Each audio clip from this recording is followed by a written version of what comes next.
Soft target है दुकान वाला। व्यापारी जो होता है एकदम सॉफ्ट टारगेट है। अगर टारगेट बनाने का किसी को भी दुकान बंद करना है, हड़ताल करनी है, तो दुकान पे पत्थर मारो, ये एकदम सॉफ्ट टारगेट। यानी व्यापारी के लिए जो आज का जो माहौल है बिल्कुल ही अच्छा माहौल नहीं है। व्यापारी एकदम परेशान है। जब ये हो तभी लॉकडाउन, दुकान बंद, व्यापार बंद, और उसको ही सब टैक्स देना है। इस लॉकडाउन के अंदर भी वसई विरार में एक टैक्स निकला है, ट्रेड टैक्स, जो उनको भरना है। और लाइट का जो रेट है, कमर्शियल जो का रेट है, वो एकदम हाई फाई। अगर बंद भी दुकान है तो उसको 403 रुपया फिक्स है। यानी व्यापारी किधर से भी बचता नहीं है। आपने सुना होगा कि फर्स्ट, सेकेंड, थर्ड यानी रिटर्न, ऐसे तमाम नाम आते थे फिल्मों के कि भाई ये फिल्म 1, 2, 3 पार्ट है। Same to same corona virus काल में भी गजब का यही हो रहा है। लॉकडाउन 1, लॉकडाउन 2, लॉकडाउन 3 और अब आया लॉकडाउन रिटर्न। आज कोई त्योहार आता है, जैसे कि दिवाली आया या जन्माष्टमी आया या कोई भी त्योहार आता है, तो व्यापारी के पास ही पावती फाड़ने को जाने का। यानी व्यापारी तो एक बकरा है, बकरा। जब भी देखो तभी व्यापारी को बकरे के ऐसा काट दो, नहीं तो तुम्हारी दुकान तोड़ देंगे, तो फोड़ देंगे। यानी व्यापारी के लिए तो जीना मुश्किल हो गया है। कभी कोई मर जाता है, उसके निधन पर शोक व्यक्त करने के लिए दुकानें बंद करा दो। कभी कोई एक्सीडेंट हो गया, वहां पर जो है दुर्घटना हो गई, पब्लिक ने हड़ताल किया, पब्लिक ने रोड जाम किया, पुलिस आई, दुकानें बंद करो। कोई हत्या हो गई, कोई मर्डर हो गया सड़क पर खुलेआम, तो दुकानें बंद करो वरना हम भी पुलिस के लोचे में जाएंगे। दुकानदार एक मंदिर का घंटा हो गया है, जो जिधर चाहे बजा दिया। ये क्या है?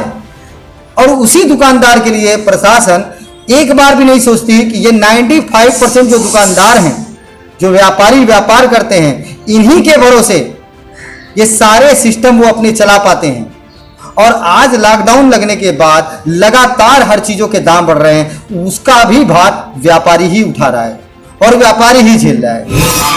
कार्ड है जिनको बैठ के पगार मिलता है, जो अपने आप को कोरोना वायरस का योद्धा मानते हैं, पर वो अगर 1 महीने की पगार अगर छोड़ता है तो मैं उसको योद्धा मानूंगा, रियल योद्धा मानूंगा।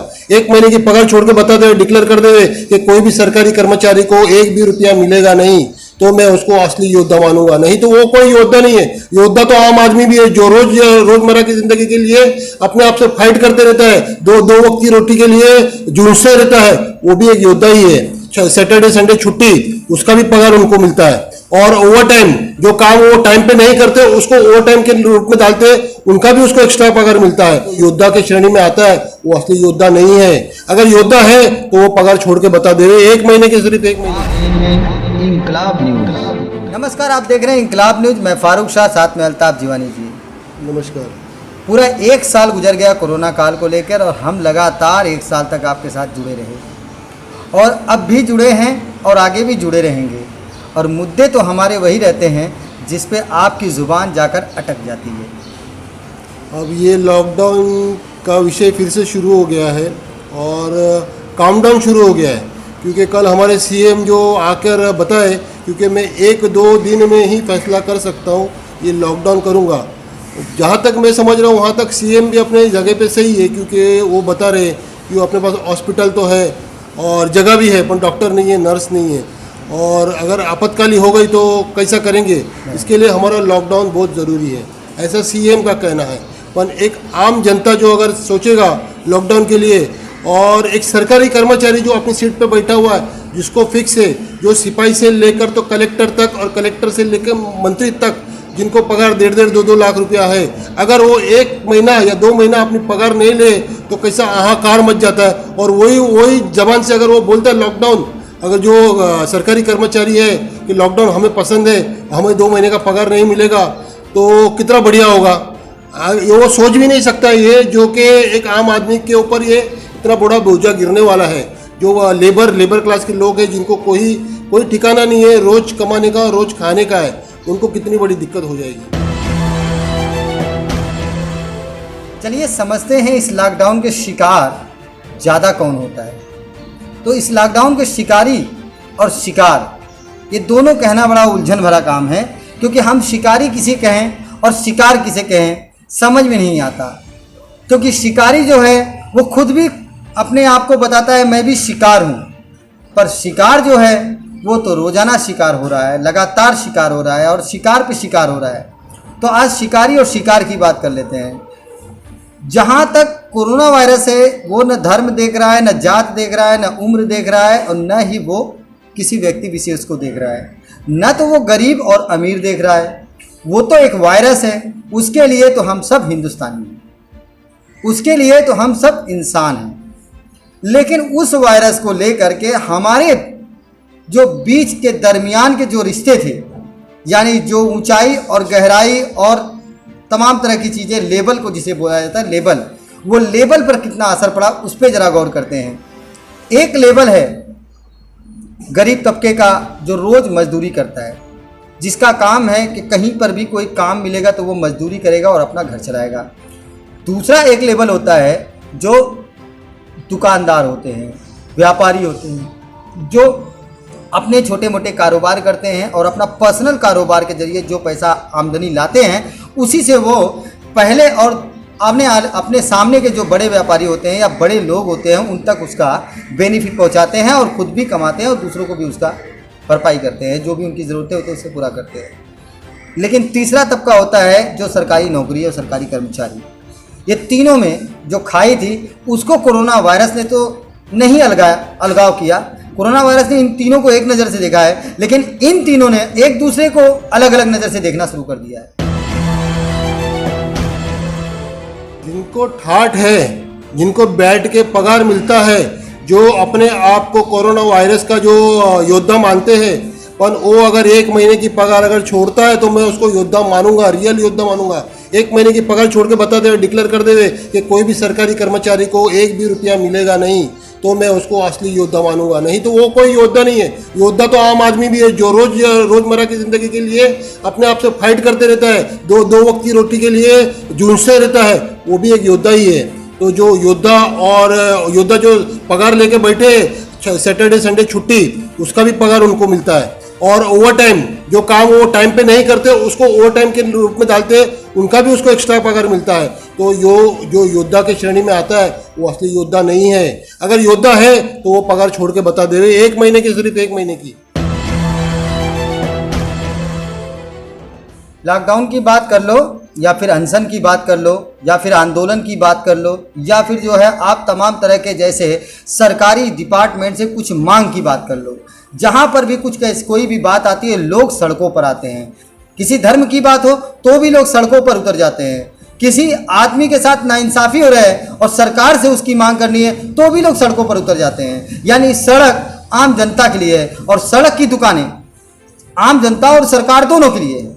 पर सबसे ज़्यादा अगर आंदोलन का, मोर्चे का, धरना प्रदर्शन का या फिर मांग का या फिर क्राइम का या फिर लड़ाई की या फिर गुंडागर्दी का, ये ऐसे कह लीजिए तमाम जो मामले हैं सब के सब सड़कों पर ही होते हैं और उन सड़कों पर जो दुकानदार होते हैं उनको ही झेलना पड़ता है। और आज के इस दौर में लॉकडाउन का शिकार जो व्यापारी बना है वो तो काफ़ी दुख भरी दास्तान है। व्यापारी टैक्स भी भरे, मकान का भाड़ा दे, किराए की दुकान का भाड़ा दे, आने जाने के वाहनों का जगह का भाड़ा दे, पार्किंग चार्ज दे, महानगर पालिका के कचरा डिपार्टमेंट को चार्ज दे और यहाँ तक कि अपनी दुकान में सोशल डिस्टेंसिंग का भी पालन कराए, टाइम टेबल का भी पाबंद रहे। इसके बावजूद अगर मास्क लगाने के लिए अगर उसने 2 मिनट लेट कर दिया या उसने मास्क 2 मिनट के लिए उतार दिया तो फाइन भी दी। सॉफ्ट टारगेट है दुकान वाला, व्यापारी जो होता है एकदम सॉफ्ट टारगेट है। अगर टारगेट बनाने का किसी को भी दुकान बंद करना है, हड़ताल करनी है तो दुकान पे पत्थर मारो, एकदम सॉफ्ट टारगेट। यानी व्यापारी के लिए जो आज का जो माहौल है बिल्कुल ही अच्छा माहौल नहीं है। व्यापारी एकदम परेशान है। जब भी आओ तभी लॉकडाउन, दुकान बंद, व्यापार बंद और उसको ही सब टैक्स देना है। इस लॉकडाउन के अंदर भी वसई विरार में एक टैक्स निकला है, ट्रेड टैक्स, जो उन लोग को भरना है। एक जो नया टैक्स निकाला है और लाइट का जो रेट है, कमर्शियल जो का रेट है वो एकदम हाई फाई। अगर बंद भी दुकान है तो उसको 403 रुपया फिक्स है। यानी व्यापारी किधर से भी बचता नहीं है। सिर्फ एक सॉफ्ट टारगेट किसी भी सरकार को अगर किसी भी विपक्ष को मिलता है तो ये व्यापारी होता है, एक सॉफ्ट टारगेट होता है। कभी कोई मर जाता है, उसके निधन पर शोक व्यक्त करने के लिए दुकानें बंद करा दी। कभी कोई एक्सीडेंट हो गया, वहाँ पर जो है दुर्घटना हो गई, पब्लिक ने हड़ताल किया, पब्लिक ने रोड जाम किया, पुलिस आई, दुकानें बंद कर दी। कोई हत्या हो गई, कोई मर्डर हो गया सड़क पर खुलेआम, तो दुकानें बंद करो वरना हम भी पुलिस के लोचे में जाएंगे। दुकानदार एक मंदिर का घंटा हो गया है। जो जिधर से आया बजा दिया। ये क्या है? और उसी दुकानदार के लिए प्रशासन एक बार भी नहीं सोचती कि ये 95% जो दुकानदार हैं, जो व्यापारी व्यापार करते हैं, इन्हीं के भरोसे ये सारे सिस्टम वो अपने चला पाते हैं। और आज लॉकडाउन लगने के बाद लगातार हर चीज़ों के दाम बढ़ रहे हैं, उसका भी भार व्यापारी ही उठा रहा है और व्यापारी ही झेल रहा है। आज कोई त्यौहार आता है, जैसे कि दिवाली आया या जन्माष्टमी आया या कोई भी त्यौहार आता है, तो व्यापारी के पास ही पावती फाड़ने को जाने का। यानी व्यापारी तो एक बकरा है, बकरा जब भी देखो तभी व्यापारी को बकरे के ऐसे काट दो, नहीं तो तुम्हारी दुकान तोड़ देंगे, तो फोड़ देंगे। यानी व्यापारी के लिए तो जीना मुश्किल हो गया है।